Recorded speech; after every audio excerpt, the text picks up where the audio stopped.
Halo Geonotes, hari ini kita akan mengungkap salah satu operasi finansial paling senyap, paling misterius, dan paling masif dalam sejarah moneter modern. Sebuah gerakan strategis yang terjadi jauh di bawah permukaan, di brankas-brankas rahasia bank sentral di Beijing dan Moskow. Kita berbicara tentang akumulasi emas fisik, secara besar-besaran dan tanpa henti oleh dua rival geopolitik utama Amerika Serikat, Tiongkok, dan Rusia.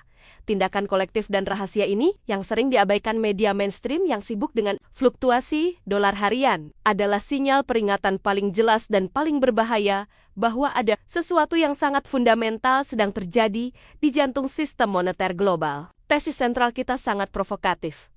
Penimbunan emas ini bukanlah sekadar diversifikasi portofolio rutin, melainkan strategi terkoordinasi untuk membangun fondasi bagi mata uang baru yang didukung komoditas. Secara efektif mempersiapkan dunia untuk era post-dolar Amerika Serikat. Emas telah bertransformasi dari sekadar komoditas investasi menjadi senjata geopolitik yang dirancang untuk menantang hegemoni finansial. Video ini akan membedah secara rinci apa yang diketahui Tiongkok dan Rusia tentang kerapuhan dolar yang tidak Anda ketahui, dan mengapa aset yang dianggap primitif oleh Wall Street ini tiba-tiba menjadi senjata geopolitik paling canggih untuk mengakhiri dominasi moneter. Tonton sampai akhir, karena ini adalah rahasia terbesar yang menentukan nasib ekonomi Anda dan arah sistem keuangan global. Emas sebagai aset anti-sanksi dan anti-politik mutlak keputusan Tiongkok dan Rusia untuk menimbun emas fisik didorong oleh alasan yang sangat pragmatis, geopolitik, dan mendesak.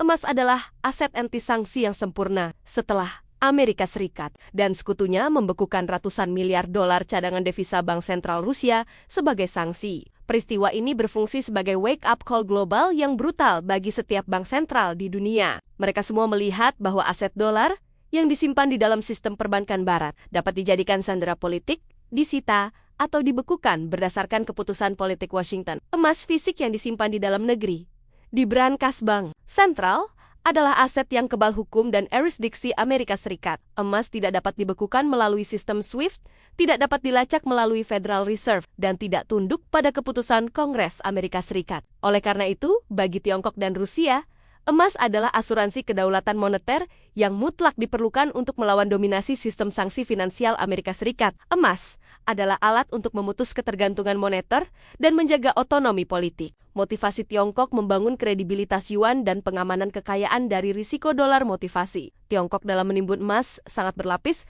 dan mencerminkan ambisi geopolitik jangka panjang. Pertama, Tiongkok berambisi menjadikan yuan sebagai mata uang cadangan global yang kredibel. Namun yuan masih kurang likuiditas, transparansi, dan kepercayaan pasar yang dalam dibandingkan dolar. Dengan menimbun emas, Tiongkok secara dayam-dayum memberikan dukungan fundamental hard asset kepada yuan, meningkatkan persepsi nilai intrinsiknya di mata investor institusional global. Kedua, penimbunan ini adalah strategi pengamanan kekayaan nasional dari risiko default utang Amerika Serikat dan inflasi dolar yang dipicu oleh kebijakan quantitative easing key. The Fed, Tiongkok adalah pemegang utang Amerika Serikat terbesar, dan setiap pelemahan dolar merugikan nilai cadangan devisa mereka. Penjualan treasuries yang dibarengi pembelian emas adalah upaya Tiongkok untuk menukar aset yang berisiko politik menjadi aset yang bernilai universal dan stabil. Strategi Rusia, diversifikasi pasca Zengsi, dan penciptaan petrodolar emas bagi Rusia. Penimbunan emas adalah respons strategis langsung terhadap pengalaman pahit sanksi dan tekanan geopolitik. Rusia telah menjadi pembeli emas bank sentral terbesar secara masif dan konsisten sejak aneksasi Crimea. Secara sistematis, mengurangi kepemilikan utang Amerika Serikat hingga mendekati nol. Strategi Rusia ini bertujuan menciptakan sistem keuangan yang berdaulat, di mana transaksi komoditas utama terutama minyak dan gas dapat dilakukan tanpa dolar. Rusia secara aktif mendorong terciptanya mekanisme petrodolar emas, di mana komoditas dijual dengan rubel atau mata uang BRICS yang nilai akhirnya dapat dikaitkan dengan emas. Menghilangkan kebutuhan akan mata uang perantara barat, emas memberikan fondasi yang diperlukan bagi sistem perdagangan komoditas yang sepenuhnya independen dari dolar. Emas sebagai anti-fiat dan alat geopolitik BRICS. Peran emas di BRICS adalah sebagai senjata anti-fiat, fiat currency seperti dolar, didukung oleh janji dan kredibilitas pemerintah yang mencetaknya. Sementara emas didukung oleh kelangkaan fisik dan nilai historisnya yang universal. BIKIS melihat akumulasi emas sebagai langkah kolektif untuk mendukung rencana mereka menciptakan mata uang baru BRICS. Mata uang baru ini, yang diwacanakan sebagai mata uang perdagangan yang didukung komoditas atau emas, akan membutuhkan backing fisik yang besar untuk mendapatkan kepercayaan pasar global. Tiongkok dan Rusia secara efektif bertindak sebagai bankir sentral bagi mata uang BRICS masa depan dengan menimbun emas, menyiapkan fondasi yang dibutuhkan untuk menantang dolar secara sistemik dan struktural. Mekanisme penjualan dayam-dayam obligasi Amerika Serikat dan konversi ke emas, aksi penimbunan emas ini memiliki dua sisi yang saling terkait. Bank sentral tidak hanya membeli emas, tetapi secara senyap dan bertahap mereka menjual obligasi Amerika Serikat, treasuries untuk mendanai pembelian emas tersebut. Penjualan ini harus dilakukan secara dayam-dayum, agar tidak memicu kepanikan pasar dan tidak merugikan nilai treasuries yang masih mereka pegang. Proses konversi treasuries ke emas secara kolektif ini secara bertahap mengurangi permintaan global terhadap dolar dan meningkatkan biaya pinjaman bagi Amerika Serikat. Penjualan treasuries yang signifikan ini merupakan sinyal paling mengkhawatirkan bahwa dolar sedang kehilangan daya tariknya sebagai aset cadangan yang diinginkan. Pertumbuhan permintaan emas di pasar global dan kenaikan harga akumulasi emas besar-besaran oleh bank sentral telah menjadi faktor utama di balik kenaikan harga emas di pasar global yang mencapai rekor tertinggi. Permintaan yang didorong oleh bank sentral bersifat struktural dan pricing sensitif tidak sensitif harga, yang berarti mereka akan terus membeli emas terlepas dari harganya selama tujuan geopolitik mereka belum tercapai. Permintaan yang stabil dan masif ini memberikan lantai harga yang kuat bagi emas, semakin memperkuat citranya sebagai aset safe haven yang sesungguhnya. Kenaikan harga emas adalah bukti nyata bahwa bank sentral global secara kolektif meragukan kredibilitas fiskal Amerika Serikat, erosi status safe haven dolar, dan kredibilitas Amerika Serikat. Penimbunan emas oleh rival Amerika Serikat adalah indikator utama erosi status safe haven dolar. Jika dolar benar-benar aman, tidak ada alasan fundamental bagi bank sentral untuk menukarnya dengan aset yang tidak memberikan bunga seperti emas. Aksi ini menunjukkan bahwa risiko politik, risiko sanksi, dan risiko default yang ditimbulkan oleh Washington dianggap lebih besar daripada potensi imbal hasil dari obligasi Amerika Serikat. Erosi kredibilitas ini merusak fondasi kepercayaan yang menopang hegemoni dolar, sebuah keretakan yang sulit diperbaiki. Ancaman terhadap petrodolar dan keterlibatan Arab Saudi, strategi emas Tiongkok dan Rusia semakin diperkuat oleh masuknya produsen minyak besar seperti Arab Saudi ke dalam BRICS Plus. Keterlibatan Arab Saudi membuka peluang untuk mengakhiri sistem petrodolar secara resmi. Jika minyak dijual dengan mata uang BRICS yang terkait dengan emas, ini akan secara fundamental memutus kaitan antara energi dan dolar Amerika Serikat, sebuah pukulan yang akan mengurangi permintaan dolar secara global. Emas menjadi mata uang yang mempersatukan global selatan dan produsen energi melawan dominasi barat. Mengungkap rencana jangka panjang Cina dan Rusia, kita telah melihat bukti dan motif di balik penimbunan emas terbesar dalam sejarah modern. Tindakan ini adalah sinyal bahwa Tiongkok dan Rusia sedang mempersiapkan dunia untuk era di mana dolar bukan lagi raja. Pertanyaannya sekarang adalah, apakah China dan Rusia telah menetapkan tanggal pasti untuk meluncurkan mata uang baru mereka? Dan bagaimana ini akan memengaruhi inflasi, harga emas, dan rupiah di Indonesia? Ikuti terus analisis ini sampai akhir untuk mengungkap detail rencana jangka panjang mereka, arsitektur keuangan paralel, NDB, dan CERA sebagai benteng pertahanan. Strategi Tiongkok dan Rusia tidak hanya berhenti pada penimbunan emas, tetapi juga melibatkan pembangunan arsitektur keuangan paralel yang terpisah dari dominasi barat, sebuah benteng pertahanan ekonomi. BRICS mendirikan New Development Bank (NDB), sebuah bank pembangunan yang secara eksplisit bertujuan menjadi alternatif bagi Bank Dunia.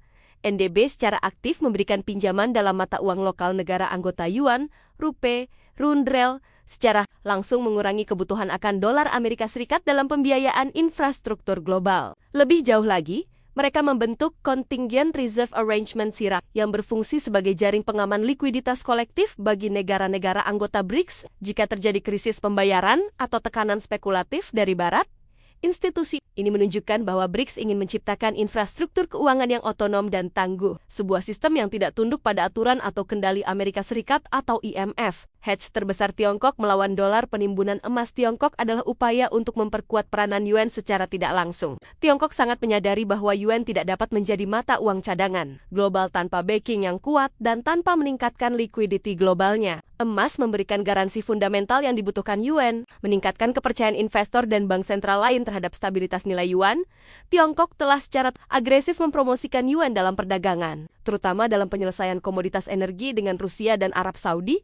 Ini adalah hedge, lindung nilai terbesar Tiongkok, menukar aset berisiko obligasi Amerika Serikat dengan aset stabil emas, dan menggunakan emas tersebut untuk memberikan kredibilitas pada aset berisiko. Tiongkok sendiri yuan, peran bank sentral lain, aksi jual senyap dan diversifikasi. Risiko aksi jual obligasi Amerika Serikat dan pembelian emas tidak hanya terbatas pada Tiongkok dan Rusia, banyak bank sentral dari negara-negara lain, termasuk beberapa sekutu tradisional Amerika Serikat dan negara-negara netral di global selatan, secara diam-diam mengikuti tren ini. Mereka menyadari bahwa risiko politik Amerika Serikat terlalu tinggi untuk diabaikan. Laporan menunjukkan adanya penurunan signifikan kepemilikan treasuries di kustodian Bank Sentral Eropa, yang mengindikasikan bahwa diversifikasi risiko sedang terjadi secara global. Penjualan ini bersifat senyap agar tidak memicu kepanikan pasar. Aksi ini menunjukkan konsensus global yang berkembang. Dolar masih dominan, tetapi risiko penyimpanannya telah menjadi tidak dapat diterima.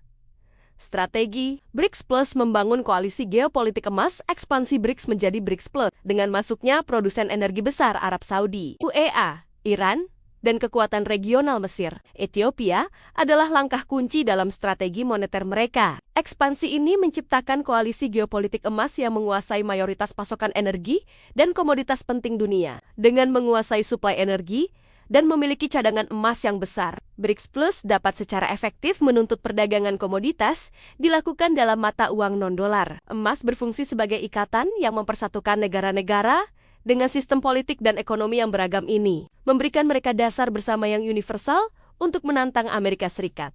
Proyek mata uang baru BRICS, visi jangka panjang yang didukung komoditas proyek mata uang baru. BRICS adalah visi jangka panjang yang didukung oleh strategi akumulasi emas.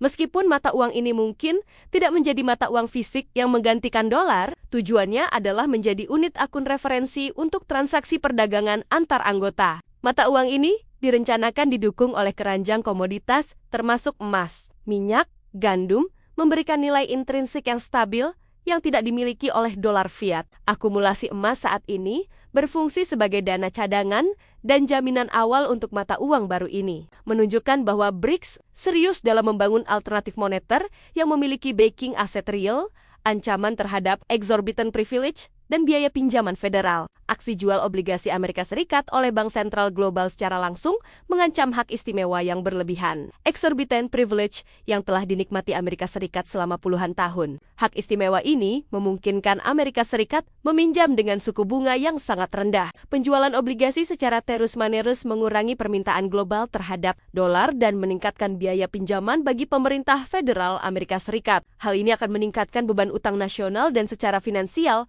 membatasi kemampuan Amerika Serikat untuk membiayai pengeluaran militer dan sosialnya. Kenaikan biaya pinjaman federal adalah teks yang dibayar Amerika Serikat atas kehilangan kredibilitas moneter, kerugian soft power dan kepercayaan. Geopolitik hilangnya kepercayaan terhadap dolar yang ditunjukkan oleh penimbunan emas adalah kerugian soft power yang substansial bagi Amerika Serikat. Soft power Amerika Serikat didukung oleh stabilitas ekonominya. Ketika stabilitas itu dipertanyakan, leverage diplomatik Amerika Serikat dalam memimpin aliansi dan menegosiasikan perjanjian internasional melemah. Negara-negara BRICS menggunakan strategi emas ini untuk menunjukkan kepada dunia bahwa kepemimpinan Amerika Serikat di bidang ekonomi sedang runtuh dari dalam.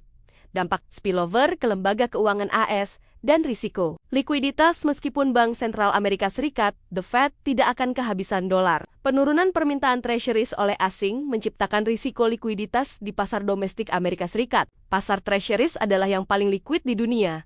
Tetapi aksi jual senyap dapat meningkatkan volatilitasnya. Volatilitas ini membuat treasuries menjadi kolateral yang kurang menarik bagi bank domestik, meningkatkan risiko dalam sistem repo dan pasar derivatif Amerika Serikat. Kredibilitas moneter yang hilang dapat memicu krisis likuiditas domestik. Perang moneter dingin, emas sebagai garis depan. Strategi emas Tiongkok dan Rusia adalah garis depan dalam perang moneter dingin yang sedang berlangsung. Ini adalah konflik asimetris, di mana Tiongkok menantang kekuatan utama Amerika Serikat dolar menggunakan aset yang tidak dapat dikendalikan Amerika Serikat emas. Kedua belah pihak beroperasi berdasarkan perhitungan risiko yang berlawanan. Amerika Serikat bertaruh pada kekuatan militernya yang tak tertandingi. BRICS bertaruh pada kelemahan finansial dan politik Amerika Serikat yang terus berulang. Emas adalah senjata utama BRICS dalam pertarungan ini. Pertanyaan penutup yang mengikat penonton untuk jangka panjang. Kita telah membedah bukti dan motif di balik penimbunan emas terbesar dan paling rahasia yang pernah ada. Tindakan ini adalah sinyal bahwa Tiongkok dan Rusia sedang mempersiapkan dunia untuk era di mana dolar bukan lagi raja. Pertanyaannya sekarang adalah, apakah China dan Rusia telah menetapkan tanggal pasti untuk meluncurkan mata uang baru mereka, dan apakah emas mereka cukup untuk menahan balasan finansial dari Amerika Serikat? Ikuti terus analisis ini sampai akhir untuk mengungkap detail rencana jangka panjang mereka.